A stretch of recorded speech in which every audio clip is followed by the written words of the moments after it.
सध्या चालू आहेत नवरात्रीचे दिवस. अशा वेळेस सारखी खिचडी खिचडी खाऊ वाटत नाही. मग अशा खरपूस ओल्या शेंगा भाजून खा.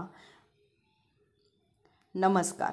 आजच्या व्हिडिओमध्ये आपण ओल्या शेंगा कशा प्रकारे भाजायच्या अगदी खरपूस ते बघणार आहोत.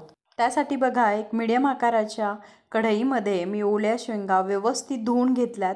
म्हणजे त्याच्या एक्स्ट्रा जी माती असते ते व्यवस्थित शेंगा धुवून निथळून घेतल्यात आणि थोड्याशा कवटांच्या कापडावरती मी सुकवून घेतल्यात. बघा, अगदी ओल्या आहेत. म्हणजे नुकत्याच बाजारात अशा नवीन छान छान ओल्या शेंगा बघायला मिळतात ह्या सीझनच्या, तर त्या घेऊन आलेल्या आहेत. आता आपल्याला काय करायचे आहे, तो ओल्या शेंगा कशा प्रकारे भाजायचे ते बघायचे आहे. त्यासाठी बघा, गॅस पेटवून घेतोय आणि गॅसवरती काळी कढई ठेवतो. काळीच कढई, लोखंडाचीच कढई ठेवली पाहिजे असं काही नाही, तर जाड बुडाची कुठलीही कढई तुम्ही ठेवू शकता की ज्यामध्ये शेंगा भाजताना लगेच खाली लागणार नाहीत किंवा शेंगा करपणार नाहीत.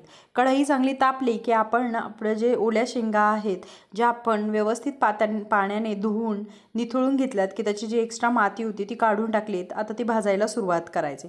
सुरुवातीला एक 10 मिनटं गॅस फुल आचेवरती करून आपल्याला शेंगा भाजायच्यात.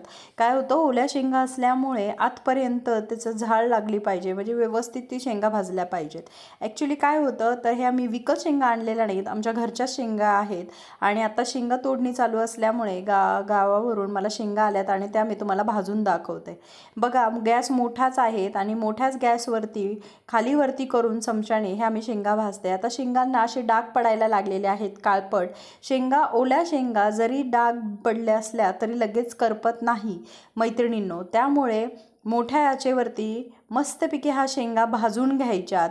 चांगले 15 ते 20 मिनटं सगळ्या साईडने आपल्याला ह्या शेंगा भाजून घ्यायच्यात.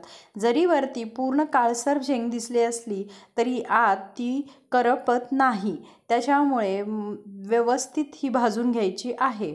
सध्या उपवासाचे दिवस चालू आहेत आणि अशा वेळेस असे उपवासाच्या ह्याच्यात ओल्या शेंगा भाजून खाल्ल्यानंतर तोंडाला चवही येते आणि प्लस पोट भरल्याचा फीलही होतो. बघा, मस्तपैकी शेंगा भाजल्यात आणि घरभर, खरं सांगते, घरभर वास ह्याचा पसरलेला आहे. अगदी तोंडाला पाणी सुटतं आणि किती खाऊ किती नाही अशा ह्या ओल्या शेंगा ज्या लहानांपासून अगदी मोठ्यांपर्यंत आवडतात. बघा, मी तुम्हाला एक फोडून दाखवते.